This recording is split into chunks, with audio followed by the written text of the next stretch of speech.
Hola Tomás, ¿qué tal? ¿Cómo estás? Hola, ¿qué tal, Vicente? Por fin te conozco en persona. Tomás Pinto, director de renta variable internacional de Bestinver. Tuvimos una entrevista, pero efectivamente fue por videoconferencia y está la primera que tenemos físicamente, ¿no? Sí, a Eh, principios de junio. sí, sí, sí, sí. Me gustaría empezar precisamente, fíjate, junio, ahora estamos en septiembre, han pasado 3 meses, que un verano que yo diría que asustaba mucho, ¿no? Desde el punto de vista de volatilidad, después de lo que ha venido, tal como suelen ser los veranos con muy poco volumen. Tengo la sensación de que no ha sido para tanto, ¿no? ¿Qué valoración, qué sensación tienes de lo que hemos vivido y de cómo están ahora mismo los índices? Sí, parece que ha sido un verano, como dices tú, tranquilo, no ha habido movimientos muy bruscos, pero ha habido algo de rotación. Eh, si vemos el mercado más global, sí que está en una clara tendencia alcista, o parece que sigue creciendo desde los mínimos de marzo a abril. Y en Europa estamos un poco más en un mercado lateral, como expectante a algo, pero yo creo que eso tiene trampa, porque ha habido una rotación interesante, diría en los últimos 2 meses. Desde julio a agosto, por ejemplo, los mejores sectores o subsectores han sido aquellos que se pueden percibir más cíclicos, como ocio y turismo y autos. Y luego los peores, en negativo, ha sido, por ejemplo, pharma y telecoms, que históricamente siempre se han considerado más estables. Sigue existiendo exceso de liquidez, eso no es un secreto, y eso hace que ciertos valores, sobre todo aquellos que tienen crecimiento, como los tecnológicos, aquellos valores que se pueden asemejar más a los bonos, como empresas más estables, que pagan un dividendo relativamente decente, pues están en máximos históricos, y luego sectores más cíclicos, como decías, donde la valoración, sobre todo relativa, está tan barata como no lo ha estado nunca, ¿no? Yo creo que desde principio de año, si cogemos el sector tecnológico en Europa contra el sector, por ejemplo, de financiero o el sector oil and gas, creo que la diferencia es un 45%, significativo. Pero bueno, nosotros esta volatilidad y estas rotaciones las vemos siempre como oportunidad para encontrar aquellas compañías que el mercado de repente no presta atención, ¿no? Sí que es verdad que este mercado como de dos caras, ¿no? Porque nos fijamos en Estados Unidos máximos, máximos, y en Europa, como decías tú, pues mucho más retrasado, genera sensaciones distintas también entre los actores del mercado, ¿no? Me fijaba en la última encuesta de Bank of America, que es mensual entre gestores globales, y muchos decían que ya estamos al inicio de un nuevo mercado alcista, sí, cuando antes veníamos prácticamente de que estamos en un mercado bajista. ¿Tú cómo lo ves? Yo, como sabes, no hacemos predicciones de si estamos en un mercado alcista o bajista. Nosotros no tenemos ningún ángulo que aportar ahí. Pero insisto, lo que sí que tenemos es que estar preparados, porque va a haber muchísimo ruido en los próximos meses. Ha habido mucho ruido, pero el mercado ha sido más condescendiente, quizá en los últimos meses. Va a haber las noticias de las segundas olas, con la reincorporación al trabajo, la rutina escolar. Evidentemente va a haber noticias de segunda ola, que se puede compensar a medida que se vayan aprobando esas vacunas del mundo occidental, ¿no? Ese es el balance positivo. Y luego no nos olvidemos que en Estados Unidos hay unas elecciones que es en noviembre, que siempre, bueno, ya lo está viendo, ¿no? Siempre crea volatilidad, y nosotros lo que tenemos que estar es preparados. Entonces, en ese sentido, es business as usual, ni nos afecta ni nos deja afectar. Vamos a hablar de ese cambio que decías que veníamos viendo los 2 últimos meses, ¿no? Ese paso a compañías más cíclicas o más industriales, ¿no? Que estamos viendo. ¿Crees que es un cambio realmente estructural en el mercado o que puede ser algo más coyuntural, de exceso de una caída tan importante como lo que habíamos visto? Hay un poco de todo. Yo siempre que hablamos de cíclico e industrial, digo, oye, cuidado, porque hay industriales que están en máximos históricos, sobre todo aquellas que pueden crecer incluso en esta situación de mercado. Tienen unas ventajas competitivas X que les hacen seguir creciendo, y como decíamos, todas aquellas compañías que la visibilidad de crecimiento es es razonable, suelen estar en máximos casi, ¿no? en este tipo de mercado. Y luego esas también compañías industriales que se han ido yendo un poco más al software, donde es un poco hardware y software, también están cerca de máximos históricos.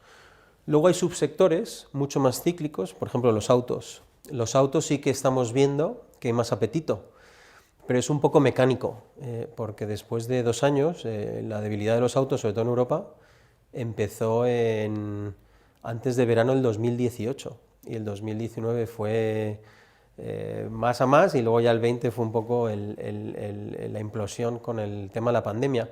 Entonces hay mucha demanda que está ahí agazapada y luego también el cambio tecnológico del coche combustión al coche eléctrico, pues también hace que en los últimos 2 años la gente se pensase muy mucho comprar un coche de combustión, ¿no? Y ahora están intentando acceder a los híbridos, a los eléctricos. Entonces, esas compañías lo están haciendo mejor. Es verdad, por ejemplo, nosotros en una compañía que tenemos que se llama BMW, publicó recientemente y espera no quemar flujo de caja libre en el 2020, en un año muy complicado. Y espera tener un beneficio operativo positivo. Estamos hablando de unos años más complicados de la historia, ¿no? ¿Por qué? Porque está empezando a haber una mejora de demanda, sobre todo en los meses de verano, por lo menos hablaron de julio y agosto, no sabemos en septiembre, pero con esa visibilidad se tiraron a la piscina diciendo que no iban a quemar caja. En general, aquellas industriales más cíclicas están sorprendiendo positivamente en los resultados trimestrales que hemos visto, pero sobre todo en la generación de caja, que es algo que pasó también en el 2009. Al final, estas empresas cíclicas tienen inventario, no producen y lo que hacen es vender el inventario que tienen. Entonces, les dan una capacidad para tener ahí un suelo de quemar caja que es muy importante, y también los programas de empleo de los estados, de los diferentes estados y países, pues les ayuda mucho. En nuestro caso, Konecranes, Heidelberg Cement, incluso Ashtead han sorprendido en generación de caja precisamente por esos 2 factores. Y tener en plantilla como analistas expertos como Colin Gibson y Carlos Arenillas, con experiencia y talento, nos ayuda mucho a navegar este tipo de situaciones excepcionales, ¿no? Leíamos en vuestra carta del segundo trimestre que había sido uno de los trimestres con mayor rotación de cartera, sí, también por tu incorporación y las ideas nuevas que aportas a los fondos, ¿no? Pero ¿se ha mantenido esto en este tercer trimestre? ¿Habéis seguido incorporando y rotando las carteras? Sí. Evidentemente, por mi incorporación, donde comentamos ya en el vídeo de junio, ¿no? Donde aprovechamos para invertir en aquellas compañías con más convicción y vender aquellas con menos convicción o que habían llegado a nuestro precio objetivo.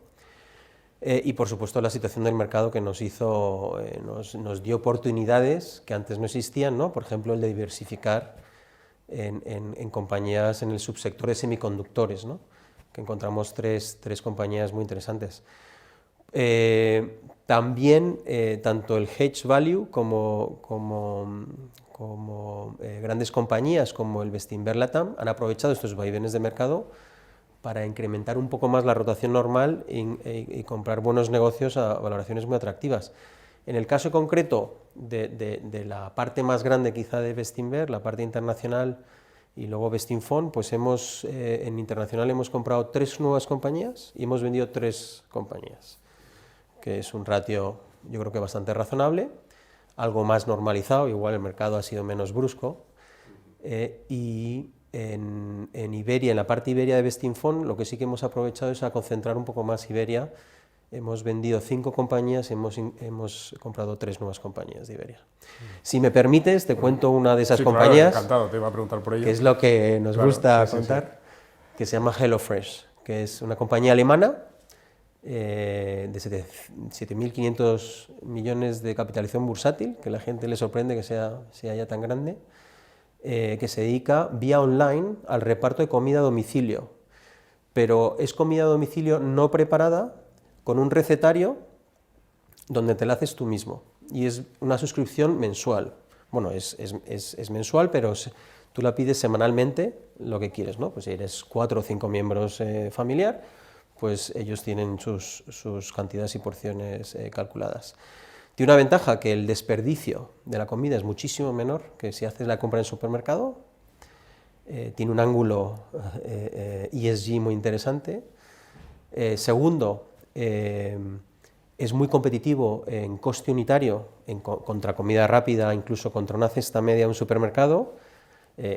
Si vas a la pela no, pero si de repente indirectamente compras algo que no sueles comprar, etcétera, en un supermercado, suele ser muy competitivo. Estamos hablando de 6 euros por comensal, incluso menos, ¿no? Y su modelo de negocio nos fascina y se sustenta en un margen bruto del 60%. Y eso creo que es el secreto de todo lo que viene después. 60% de margen bruto contra un 25% de margen bruto de los supermercados se explica porque tienen muchísimo más fresco, tienen mucho más cuota de mercado dentro de esa cesta en productos de marca blanca, un 90%, no necesitas tener productos con marca que no sea tuya, y luego van directamente al agricultor, y luego cuanto más grandes son, pues más acceso tienen a esos agricultores, ¿no? Es un círculo virtuoso. Su capacidad competitiva es brutal, 90% de cuota de mercado de Europa, 60% en Estados Unidos, y el segundo competidor es 5 veces inferior, el tamaño de HelloFresh es 5 veces superior, ¿no? En Estados Unidos. Generan caja, bastante, gracias a ese margen bruto, y a pesar de ello invierten, es un modelo de negocio de poco intensivo en capital, pero el gasto o su inversión, que no es inversión, que es gasto, que es marketing sobre todo, gastan 600 millones de euros al año en marketing, 200 millones invierten en CAPEX. Esta cifra, 800 millones entre marketing y CAPEX, es muy difícil de conseguir en cualquier otro competidor. Por tanto, la distancia, a medida que crecen, la distancia va siendo mayor, ¿no? Y luego, creemos que tiene un 50% de potencial de revalorización, tiene un 7% de free cash flow yield sobre la capitalización, y crece al 15% anual que estamos proyectando en los próximos 3-4 años. Este año ha crecido al 80%, o sea que creemos que es conservador ese 15%, ¿no? Y a más tiene un 10% de su capitalización bursátil en caja. Es decir, que eso nos da un margen de seguridad notable, ¿no?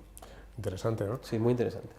Una de las compañías que habéis incorporado. Hay otra que incorporasteis antes, que era GlaxoSmithKline, que cambiando bastante de sector, ¿no? Pero que la vemos de vez en cuando en los titulares por las vacunas también, ¿no? Sí. Sin embargo, viendo la cotización, parece que ese optimismo que hay en el mundo de las vacunas y tal, con la cura con la vacuna precisamente del COVID, no se está trasladando tanto a la cotización, ¿no? ¿Cómo lo estáis viendo? Sí, de las pocas que se van a beneficiar mucho es Moderna, porque básicamente tiene mucho menos producto, etc.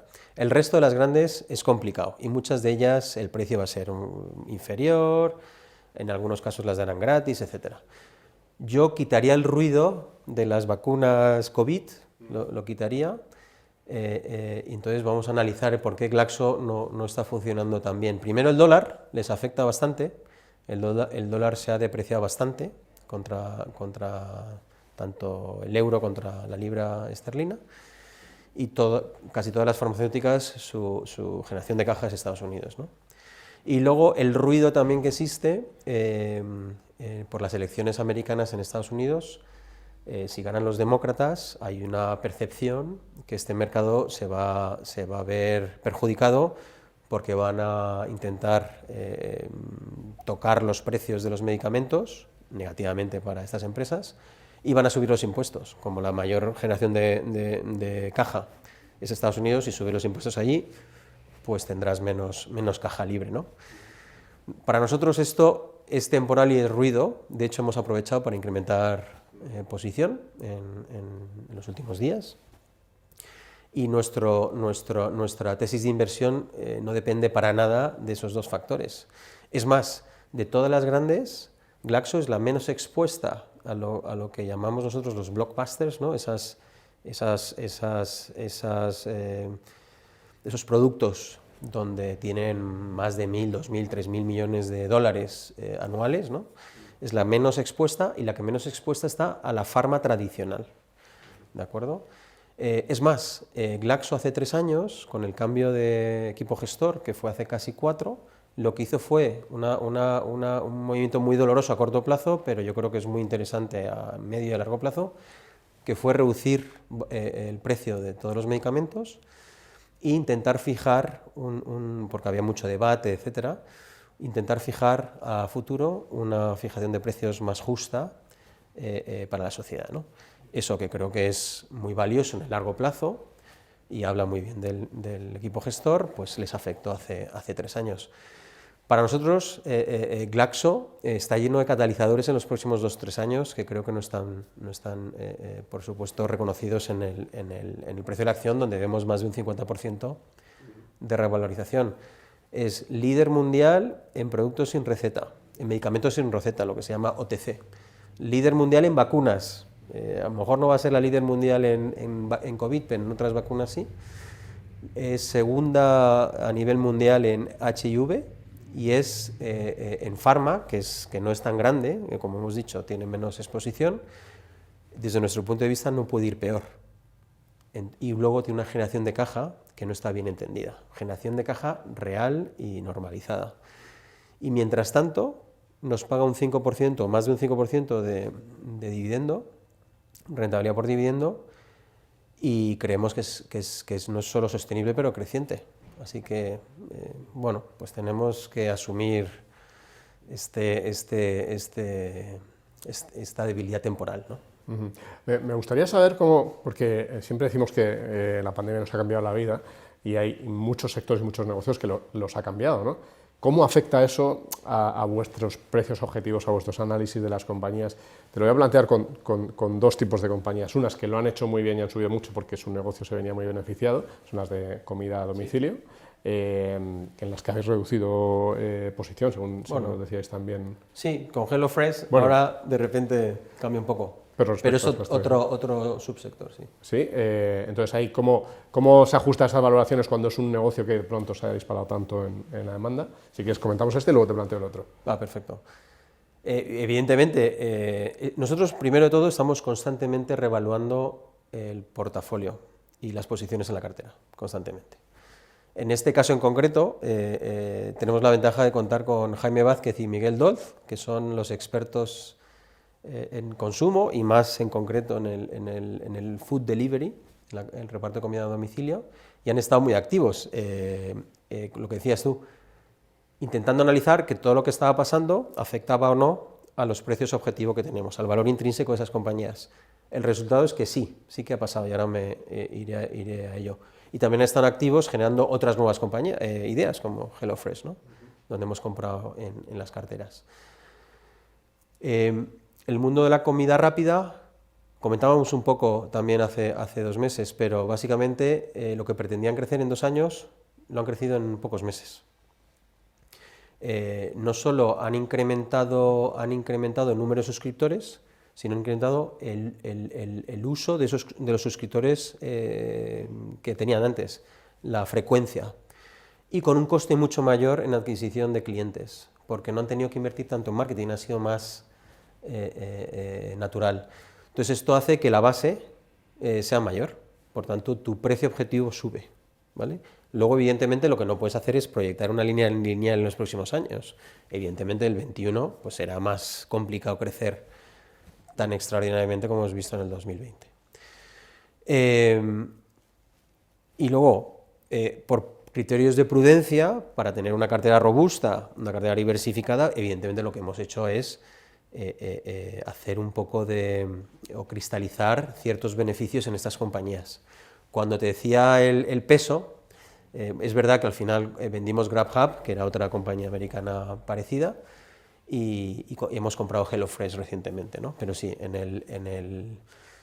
el neto hemos vendido un poco en el sector, también porque lo ha hecho muy bien, en ciertos casos más de un 70% desde principio de año, ¿no?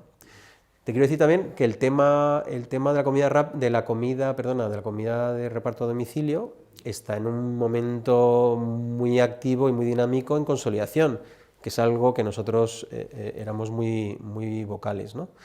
Donde, por ejemplo, Just Eat, una de nuestras posiciones, ha comprado GrabHub en verano, que era americana, que la tuvimos nosotros, y muy inmediatamente Uber ha tenido que comprar algo y lo que quedaba en el mercado, que a nosotros no nos gustaba nada, era Postmates. Pero competitivamente creemos que Just Eat y GrabHub es muchísimo mejor que Uber y Postmates. Te voy a plantear la otra que decía de cambio fuerte de negocio, en este caso otra de las principales posiciones, que es Informa, una compañía que buena parte de los ingresos los obtiene de aceleración de eventos, cuando efectivamente parece que en 2020 no vamos a tener ningún evento importante y 2021 ya veremos. En China sí. En China sí, vale. En Europa Sí. probablemente no. ¿Cómo haces ahí para actualizar cuando una fuente tan importante de ingresos de la compañía desaparece durante tantos meses? En este caso, evidentemente, pandemia y sobre todo las segundas olas hacen que como dices tú, en Estados Unidos y en Europa, eventos físicos no se vayan a realizar. Y esto le afecta significativamente a Informa en su generación de ventas. Se intenta hacer temas online, se intentan pasar esos eventos, posponer, pero se están volviendo a posponer el año que viene. Como decía, se intentan hacer online, pero eso no es suficiente para compensar. Tuvimos en China noticias esperanzadoras, como ejemplo de lo que podría pasar en las otras geografías. Y siguen pasando en China. Recientemente Informa, en julio, hizo una conferencia muy importante de belleza en Shanghái y tuvo el 85% de ventas de lo que tuvo el año pasado. Ese 15% restante se explica muy fácil por los no visitantes extranjeros. Es decir, nosotros que hacemos el challenge, reevaluamos constantemente esas posiciones y nos estamos preguntando, oye, a lo mejor es que estamos equivocados y esto sí que es estructural. Y hemos llegado a la conclusión que no es estructural, que en cuanto hay una apertura de fronteras, creemos que este sector, que es estratégico, no solo a instituciones locales, pero gobiernos, y pongo el ejemplo otra vez de China o el ejemplo de Alemania, que les asignó como sector estratégico hace 2 meses, es algo muy importante. Es un modelo de éxito de los últimos años, pero evidentemente ahora parece que todo evento físico no se va a celebrar nunca. Nosotros ese nunca lo ponemos en una interrogación. Afortunadamente, el equipo gestor, con nuestra ayuda y a la ayuda de otros grandes accionistas, amplió capital, nosotros lo soportamos y le reforzó el balance para poder tener o navegar en una situación de excepcionalidad larga, ¿no?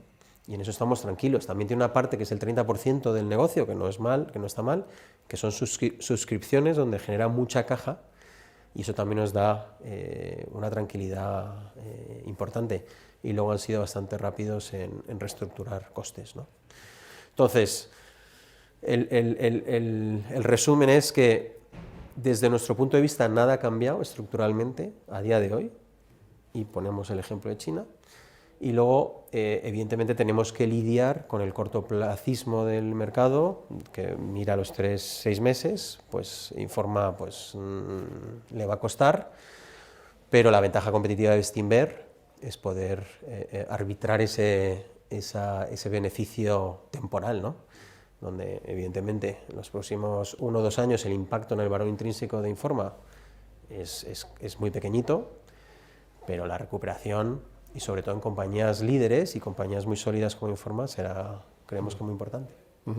Para terminar ya, se empieza a hablar, hemos tenido reunión de la Reserva Federal en la que por primera vez en mucho tiempo se ha oído hablar la palabra inflación, aunque parece muy lejana, aunque todavía está en niveles muy reducidos, pero se empieza a oír hablar de la posible vuelta de la inflación. ¿Vosotros lo tenéis en cuenta este factor económico a la hora de construir las carteras, a la hora de seleccionar las compañías? Sí, la respuesta es sí, pero tema inflación. Inflación, de hecho, nosotros en las cartas trimestrales, en la penúltima, no en la última, en la penúltima, indicábamos cómo era un riesgo que veíamos que podía pasar, ¿no? El exceso de liquidez del sistema tiene que ir a algún lado. En los últimos años y recientemente, donde ha ido ese exceso de liquidez ha sido la renta fija, bajando el precio de los bonos, incrementándose ciertos valores de renta variable que hemos comentado antes, ciertos activos inmobiliarios y ahora mismo el oro o ciertas materias primas, ¿no? O sea, al final la inflación sale por algún lado. Si eso es capaz de llegar a la economía real, en inflación de bienes y servicios, es pronto para saber. Hay muchas teorías y podríamos estar discutiendo largo y tendido. Yo creo que es el objetivo de los bancos centrales, de los gobiernos, un poco de inflación, o inflación ayuda a digerir ese exceso de endeudamiento de ciertas economías occidentales, ¿no? Eso sería positivo. Sería negativo porque a los individuos les restringe su poder de compra, aquellos que no hayan podido incrementar su renta neta en la misma proporción, ¿no? Y aquellos que no tengan activos reales que les ayuden a proteger de esa inflación, como puede ser la renta variable, que en el largo plazo ha sido un buen mecanismo contra la inflación, ¿no? Para protegerte. Entonces, te estoy contestando un poco a tu pregunta, es decir, nosotros nos fijamos indirectamente, sí, porque a nosotros lo que buscamos es compañías que tengan capacidad de fijación de precios, compañías que sean capaces de trasladar la inflación al cliente, pero no todas las compañías lo pueden hacer, no todas las compañías tienen la misma ventaja competitiva, hablábamos de HelloFresh, ¿no? 90%, 60%, no todas las compañías tienen el mismo endeudamiento. Tener más endeudamiento hay veces que te hace hacer prácticas de precios erróneas, ¿no? Entonces, eso lo metemos en el cóctel para intentar identificar compañías atractivas. Pero claro, nosotros solo si encontramos algo que tenga capacidad de fijación de precios, ventaja competitiva alta, etcétera, etcétera, y que aparte nos dé una buena margen de seguridad para por si en nuestra tesis de inversión no es correcta, ese margen de seguridad es importante, entonces la compraremos para las carteras. Entonces la respuesta es que siempre indirectamente lo tenemos en cuenta. Muy bien, pues muchísimas gracias por tu tiempo, Muchas gracias a ti. por conocer todos estos cambios y cómo estáis navegando en estos mercados tan gracias. complicados, ¿no? En los que estamos en la actualidad. Así que muchísimas gracias. Hasta la próxima. Gracias.